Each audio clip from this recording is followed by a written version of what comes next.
Heditoɓe Koda Radio International Assalamu alaikum. Barka me wakaturen dai barka me futugo be mon handar taskaramji Koda Radio International. Waitin tamon taskaramji iga jamdi jetati yogo jetati bereta. Wakatuje Nigeria, Niger, Kamaru enanta Chadi. Banto wani taskaramji Koda Radio International don warna mun darde go diga do Abuja la mardalas Nigeria. Da taskaramji Koda Radio International min da wanda benanta kubaruji jinyaro. Imananta rahotoji ami iga diwal fere-fere da las Nigeria. Imananta les yasi. Fundar taskaramji Koda Radio International.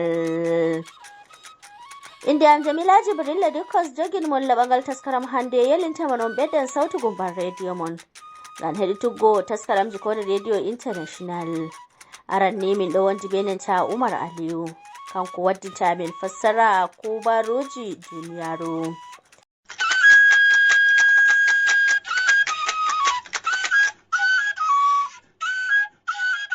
Aran nda ko e kubaruji din. Nder kubaruji lesdi Nigeria on nanan ardiɗo lesdi Nigeria Bola Ahmed Tinubu yerɓi kofgol fofoyago ummatore diwa Rivers dalila ngulu. Nder kubaruji lesɗe Afrika bo on nanan lesdi Burkina Faso ɓesdi darnugo kuuɗe ci'e cakol kubaruji lesɗe yasi ha lesdi ndin.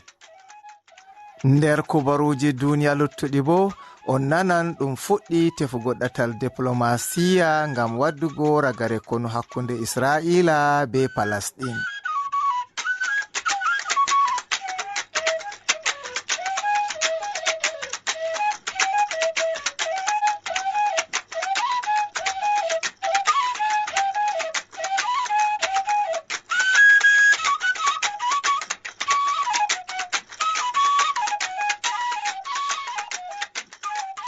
Jotta kam da kubaruji ɗin ɗi fumaji. Ardiɗo lesdi Nigeria Bola Ahmed Tinubu yerɓi kofgol fofoyago iyaluji yimɓe ɓe bandiraɓe muɗum nguli dalila futtago ngulu ɓawo motawal rondingal nebbam petur do'i ha birniwol Port Harcourt lamorde diwal Rivers fombina funa lesdi Nigeria. Nder andinore nde bolwo etana ardiɗo lesdi Nigeria Mustajuri Ingilale wurtini wi Tinubu yerɓi kofgol taziya yago gomnati be ummatore Rivers dow ibtila'i ko fe'i ha yimɓe ɗuɗɓe soyi yonki muɗum hawtade be jawdi ɗuundi. Tinubu do'i jawmirawo cenɗo hoynana nawniɓe. Nonnon bo Tinubu umri hukumaji gomnati mobgal lesdi ha diwal Rivers hauta hore be gomnati diwal Rivers hedi hokkugo wallinde nde wallititta ha heɓango ɓe lamaru mai shafi hoyende. Ha ragare Tinubu yetti ɓe hokki wallinde ngam yakugo be nyippugo yite wakkati ngulu mai ɗo sati. Dada sare Tinubu ma wato senato Oluremi Tinubu yerɓi kofgol muɗum yago gomnajo diwal Rivers be nanta iyaluji ɓe lamaru man shafi. Mobgal kautal soje en lesɗe ngam honugo Boko Haram wato Multinational Joint Task Force MNJTF andini dow saggarle en Boko Haram jego mballini balmi muɗum tuubi. Bolwo etana mobgal majum Lieutenant Colonel Abubakar Abdullahi on andini non hande altine ɗo. Andinore man wi Boko Haramjo mo duuɓi 19 yaari hore muɗum ha yebre soje en nde 103 wonde ha Mongono. Biɗitol dow mako holli o waɗi duuɓi 3 o ɗo wondi be wakkere Boko Haram ɓe Buduma. Nonnon bo Boko Haram en ɗiɗo wato mo duuɓi 37 be mo duuɓi 21 njaari ko'e maɓɓe ha Blangoa nder lesdi Kamaru ha yebre soje en arandere wonde ha gallure Darak kombi wendu Chadi. Biɗitol dow maɓɓe kolli ɓe Chadiyanko en on joɗiɓe ha Kamiwari be Korea. nden boko haramjo mo duuɓi 37 be debbo maako hawtade be ɓikkon ɗiɗon wato ɓingel ngel duuɓi 13 be keccel ɓe njaari ko'e maɓɓe haa lisal soje'en tataɓal wongal haa Baaga nder lesdi Najeriya. haa ragare sey mo duuɓi 25 mo yaari hoore muɗum haa lisal soje'en tataɓal gongal haa Kekero nder hukuma pamara Kukawa diwal Borno. O andini soje'en man dow Boko Haram en gujji mo on haa dow ɗatal Mongono yaago Maiduguri nder hitande 2020. Nonnon bo o andini soje'en man ɓaawo wujjugo mo ɓe dooli mo kuugal aynol. O lattake nder aynoɓe sangere Boko Haram en haa ɗakki wendu Chadi. Lesdi Burkina Faso ɓesdi darnugo kuuɗe ci'e caakol kubaruji lesɗe yaasi haa lesdi ndin. Gomnati les ardungal soje'en haa lesdi ndin hoosi jabruɗe man on dalila ci'e man sankiti. Rahotowol Human Rights Watch ngol tuumi soje'en lesdi Burkina Faso be mbaruki yimɓe ko ɓurata 200 nder maɓɓe haa be baccon pamaron haa gure ladde Burkina Faso. Ci'e caakol kubaruji ɗum harminore mai shaafi jotta hawti be TV5 lesdi Faransa be jaygol Le Monde be ngol Guardian hawtade be DW Germany. Yande Alhamisa saliɗo on gomnati Burkina Faso man andini darnugo kuuɗe BBC be nanta Voice of America haa lesdi ndin fuu dalila sankitigo rahotowol Human Rights Watch man. Bolwo etana gomnati Burkina Faso wi gomnati hoosi jabruɗe man on dalila jayle man renai rahotowol komiti ɗum gomnati tiggi ngam wiɗitiggo lamaru man foddeko ɓe sankiti rahotowol Human Rights Watch. Ɗum fintini ɗatal diplomasiya ngam waddugo ragare konu hakkunde Isra'ila be Palestine. Jotta ni ɗum ɗo tamma wakili'en Hamas njahan birniwol Cairo lesdi Masar ngam yaalirgo haa jonde ngam heɓugo famral be Isra'ila ngal waddata ragare konu haa Gaza. Bayanu dow ko Isra'ila be Hamas tammi bolidiggo dow muɗum hawti be wartirgo jonde jam haa Gaza, hunde bo nde ɗum yi'ata sey nan Hamas. haa yaake Isra'ila bo ɗo yela Hamas yofan pursina'en Isra'ila wonɓe haa juuɗe Hamas majum. Ballo ardiɗo majalisaru wakili'en Isra'ila Mustamoshe Turpas wi ko Isra'ila ɓurdi yiɗuki jotta kanjum woni wartirango ɓe pursina'en maɓɓe wonɓe haa juuɗe Hamas. Nonnon bo sakatarejo hakkilanki yaasi lesdi America Mr. Anthony Blinken yahi lesdi Saudiya ngam tefugo baawal ɓaawo lesɗe Arab en fuu dow no ɗum waddirta ragare konu haa Gaza. Iga ko konu mai fuɗɗi haa yaago bolidar sulhu ko salini, Hamas ɗo tuugi dow kuje tati. Aran waddugo ragare konu fuu haa Gaza, hawtade be wurtuki soje'en Isra'ila haa Gaza man. Ɗiɗaɓum, dole ummatore Palestine ɓe sottiri dalila konu man haa nokkuje muɗum fuu lortana nokkuje muɗum. Tataɓum bo yofuki ummatore Palestine ɓe Isra'ila waati haa nder pursinaji Isra'ila fere-fere. Dow ɗo on Hamas tuugi ko sali. haa yaake Isra'ila bo ɗo tefa ɗum darna yite bakinta ko asaweje 6 nden Hamas bo yofa pursina'en Isra'ila fuu, hunde bo nde Hamas lati ko sali. Kerol kubaruji ɗin gonde be taskaraji amin luttuɗi.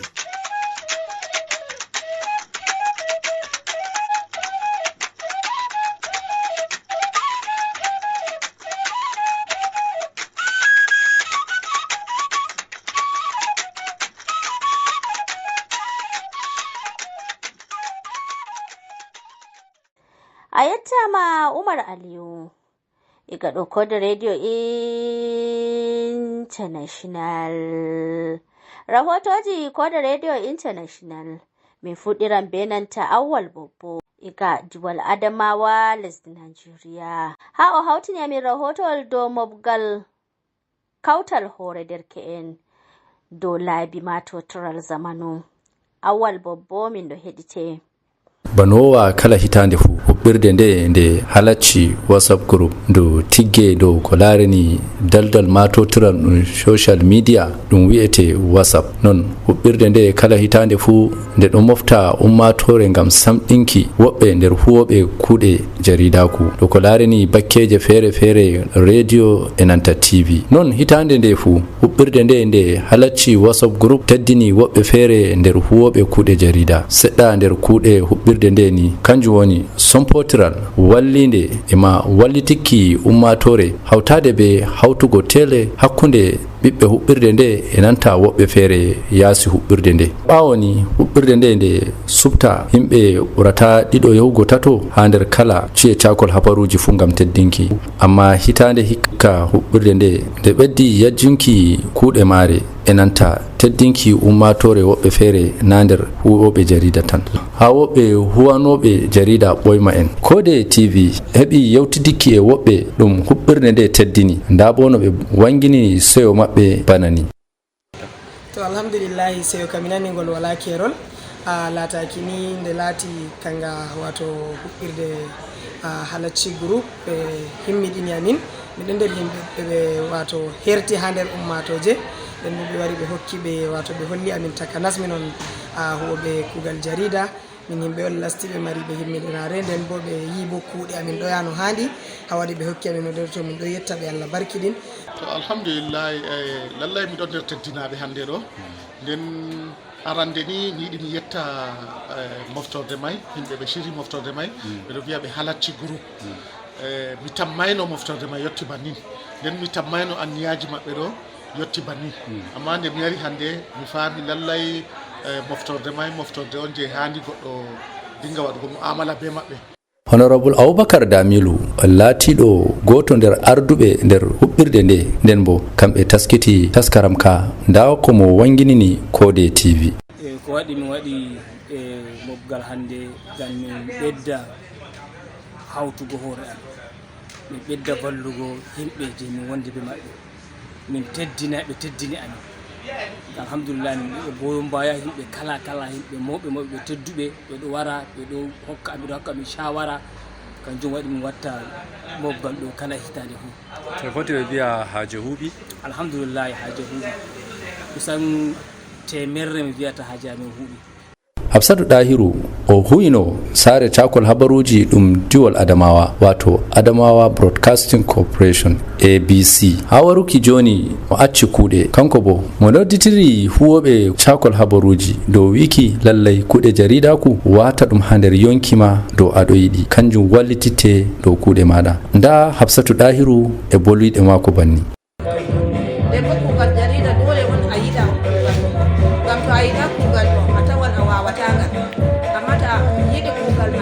nden a yiɗi a voƴƴina ngam ta vonde yimɓe dole won a huwa kuugal may no haani ko ɗo won min heɓata.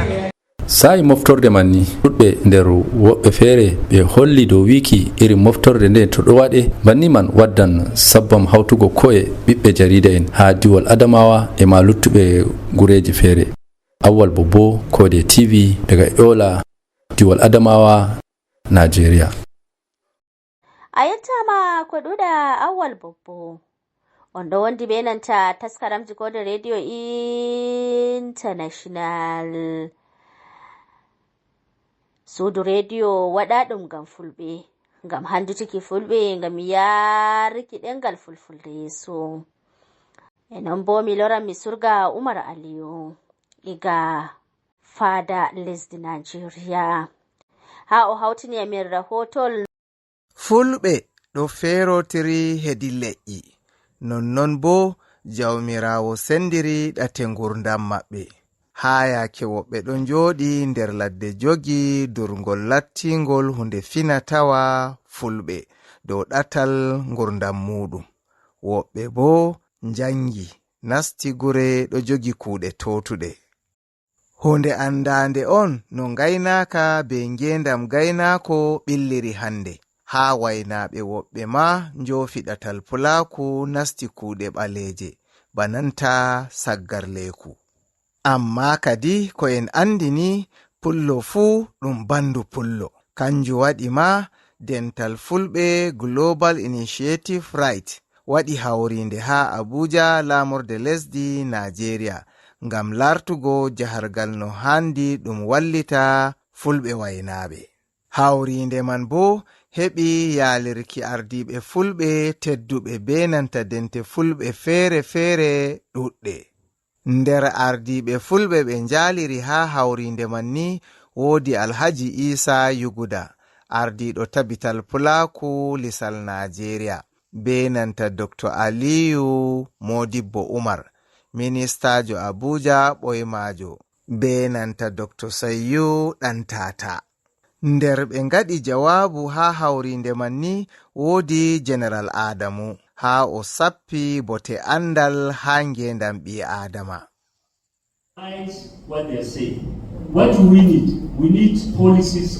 Ɗume marɗen haaje? En godi haaje taskaraji, dabareji be ceede. Ngam man en gurtina ceede en ballita shanu jangirde bandiraɓe meɗen fulɓe ɓe jangayi. Ɓurna meɗen haɗo jangirde on haɗi en nastuki kuuɗe saggarleku. Jotta ɗo to en daari wodi jahol yeeso ha gallure Woyla Funa lesdi ɗo bana Taraba, Adamawa ha be Nasarawa be Bauchi. Dente fulɓe ɗon ballita masin ha ton, amma mi tammi ɗum ɗo ɗaayi ha gallure Woyla hirna lesdi ɗo. Dow bawɗe Allah mi yaaliri ha hawrinde ngam lamar fulɓe nde gomnajo diwal Kano humpiti o mettini no jahargal fulɓe ngoni ha Kano. Jigawa heɓi jahol yeeso masin na bana Zamfara, Katsina, Sokoto be Kebbi ha fulɓe ɗo tulliti. Ngam man dole meɗen balliten bandiraɓe meɗen fulɓe wato waynaɓe, so na non en fota yilluki labbaje meɗen. Ko mbi'aymi dole kosen jabruɗe giiniɗe ngam wallitiggo bandiraɓe meɗen na e wonnuki wakkati.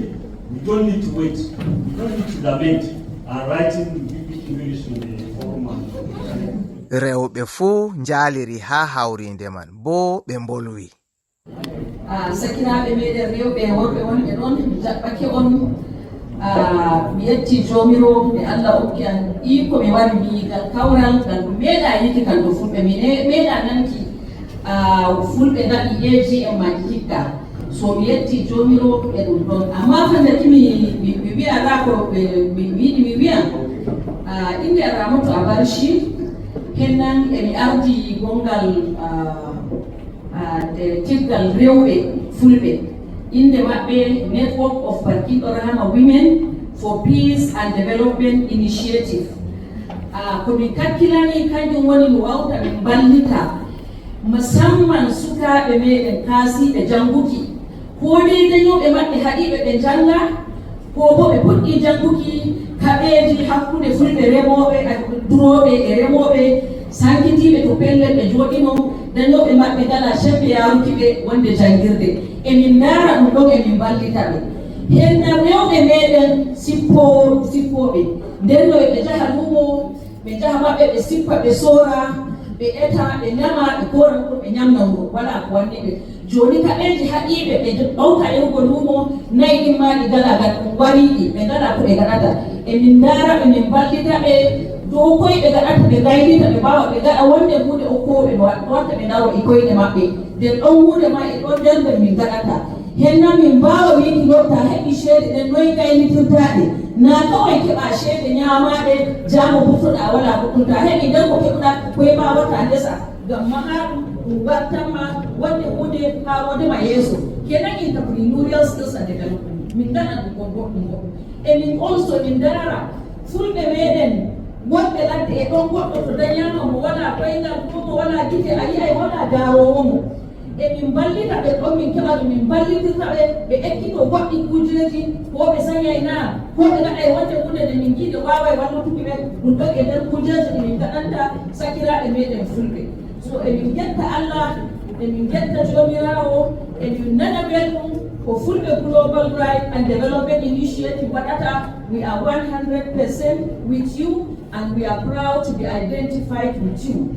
Min nani belɗum gaɗoɗon emin daɓɓita jomiro wallita en ɗawten ko gaɗe ko gowi en waɗuki joni en gaɗi eji en to sey koye wari en bittitay tan joɗoɗen na kode en gaɓɓitay ko gaɗeten parne koye meɗen yeeso min kadi en yiya kuugal ngal ɗuɗngal e ngal ɗuuɗi na ɗum président mo fulɓe global tan na esco mako tan man geltoɗo sen godanɗo emo walana en yiya ko woni yeeso meɗen nde to en ɗawti hawtude koye en kabda kam nden no walaɗo annduɗo ko ɗum waɗanta fulɓe ɗum wara en ɗum tattako en ɗum toña en wala ko goɗɗo wiyata amma joni e fulɓe global kam en goodi ɓe hunduko en goodi hitere en goodi yetantoɓe en amma na non tan en fuɗeɗen na en darake en taadake en ɗawti hawtude koye meɗen ɗum nana kononde meɗen goo haala meɗen goo balliten e ko moye ko woni fu anden koye mo rattata mi waɗata ballite mo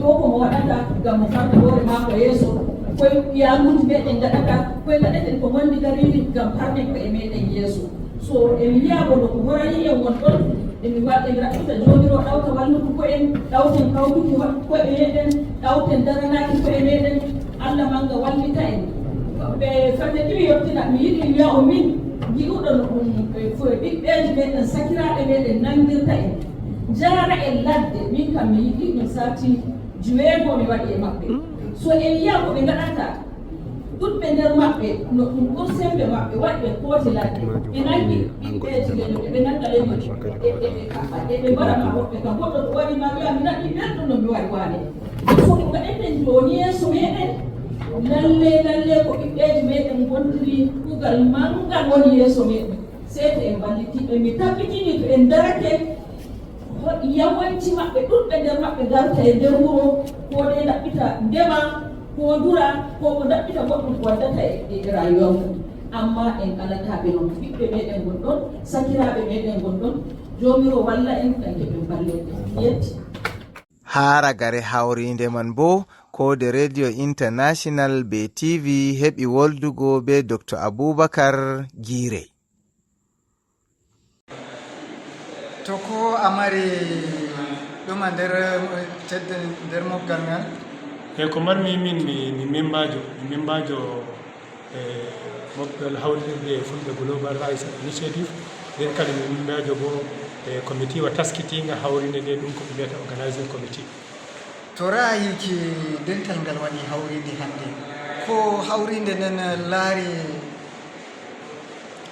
hawrinde ndaari fiiji ɗuɗɗi fiiji bonɗi e belɗi ko ndaarani e gonal fulɓe e Nigeria kuma e yaasi Nigeria ɗum woli haalaji ɗuɗɗi haalaji ko ndaarani ardiiɓe moɓre nden e haalaji bonɗi caɗeele fulɓe gonɗi e nder Nigeria e yaasi Nigeria e kadi ko huwa diga hawrinde nde tigga warti hannde ɗum ko ɗum haali ɗo naata hawrinde nde. to amma yiki fulɓe ko ɗe ɗon mari dente feere feere ngal dental ko feerotiringal e dente luttuɗe to ɗum ni ko mbiyami ko feerotiringal e dente luttuɗe ni ɗo ƴamboko en annduɓe ardiɓe mawɓe ko laamu ko soja ko ndaarani siyasa kamɓe ɓuri heewki e dental ngal laarani ko ɓe mbiyata élite wato jannguɓe Nigeria fuu fulɓe jannguɓe Nigeria ko lamlamɓe tedduɓe ko hiitunoɓe e ɗali kuuɗe to kamɓe kawrotiri mawɓe e kawral ngal kanjum woni feerotiral maagal e luttuɗe dente. to yiki hawrinde nder raari iri ɓillaji ɗi fulɓe giidata nder Nigeria e ko nandi noon i woodi goɗɗon ɗuma yiki hawrinde nden i woodi ko dental ngal waɗata gam yiki wurtini fulɓe nder iri boni ɓe fulɓe goni hannde to haalaji ɗuɗɗi haalama ko wowa bana ko wowa ni fulɓe kawtayi ɓe bolwa haalaji ɗuɗɗi ɓe giida ɓe gewta ɓe kofnidira ɓe gayrotiri ɗum waɗi noon amma ɗum wolwi haalaji amma mi nanayi ɗum hoosi jabruɗe tilimɗe dariɓe ɓe hakkilo nangata dow nda kaza waɗete ɗum waɗayi committee raruki ɗo waɗayi committee raruki ɗo ko raruki ɗo ɗum moftini ɗum waɗi goytali kawai yimɓe boyti ɗum waɗe ɗum waɗama ɗum waɗete ɗum amma haala nda committee kaza waɗama tokkita ɗum waɗa ngam noon ɗum waɗi kawai hawrinde ba ko wowa tan ɗum waɗi ɗum hawti ɗum saaki amma ko feɓɓoto ɓaawa ɗon ko Allah anndi amma ko bana ko wowa tan ɗum waɗi ɗum saaki kala bo hawrinde waɗande ɗum waɗa e nda wayne en kaza min hokkitiri on hakke kaza jehe ngaɗe gartirane min kala nde hawrinde waɗi ni waɗaka pat ɗum hawrende yarki sa'i tan to woni gomi noddamo gannata ardiɓe dental ngal de ñihingal wi on global warti bo on duniya pat amma on sembe magal nder Nigeria ɗumi noddama gannataɗe to aran ni komi yiɗi mi famtina yimɓe ko woni fo hunde ɓe mbi nasara ɓe mbi charity begins at home to caahu fuɗɗa e fuɗɗira wuro e ɓungiyare nde nde woodi fulɓe global to inde nden fulɓe global amma to Nigeria ñawdi caɗele muɗum ñawdi mettele muɗum ñawdi bonɗi muɗum feccere nder caɗele lesɗe luttuɗe pat ñawdama joni a yi Benin Ghana Togo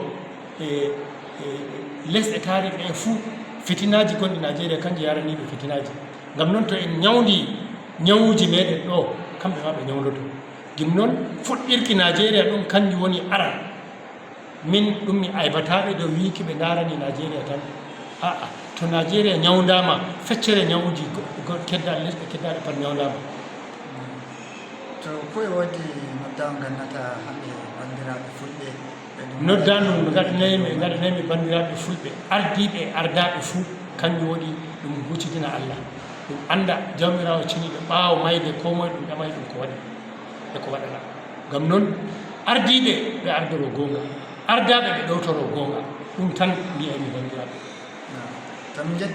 nonnon bo komishinajo hakkilanki shanu durgol diwal Niger waɗani kode radio international be tv jawabu banni. Assalamu alaikum, inni am Umar Ahmed Rebe, honorable commissioner nomadic and pastoral affairs Jawro Mina. To yikira ma wari dental hawrinde fulfulde fulɓe global development and right initiative ko woni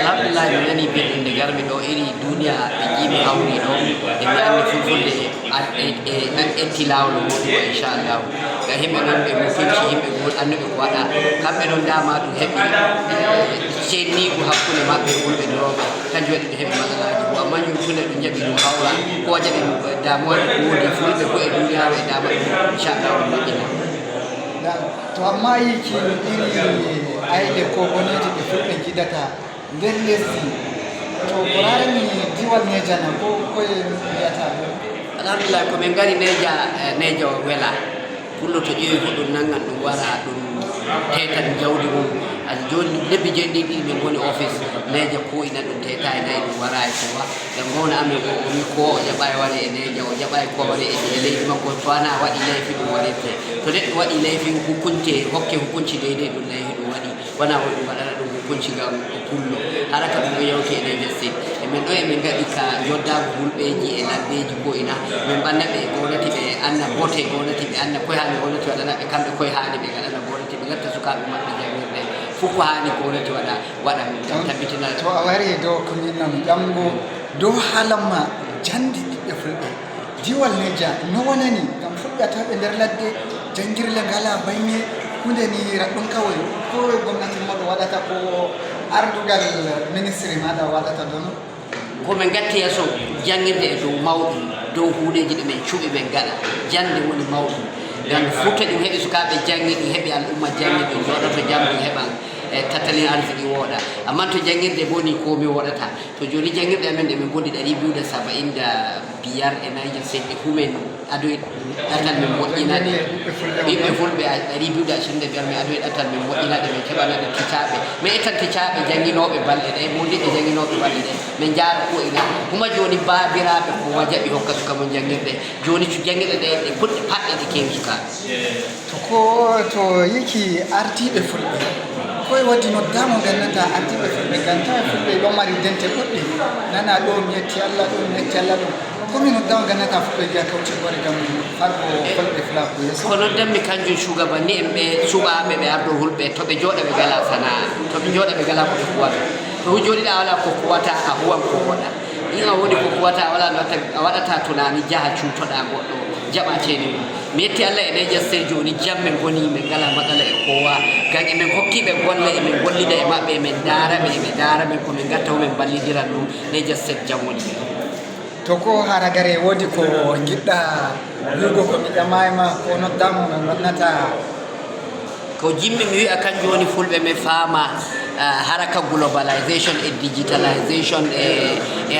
climate change mi anda no mbiya miɗo e hulhulde kanjum e ɗum woni huneji ko damata fulɓe to ndiyam wonno ndiyam wala joni to huuɗo huɗata no huuɗo huɗata to burti wonno burti wala duniya Nigeria denno ɓe ɓuura million 30 ɓe gaɗi million 250 joni ko ñaame famɗi to ɓuure famɗi to dole ɓe moɗen sukaɓe men gatten ɓe jangguirde ikkitenɓe durgol zaman durgol modern one durgol zaman jajil pamarel heƴana e dura joɗoɗa yaade koye sukaɓe maɗa yaha jangguirde kanjum hani shugabanni en laamiɓe ardiɓe leyɗe ɗe watta hakkillo dow mum to en piyu en gaɗan cigaba e durgol ngol durtenno denno yiilago ɗala jaaɗo yaago ɓe ɗum woni haɗa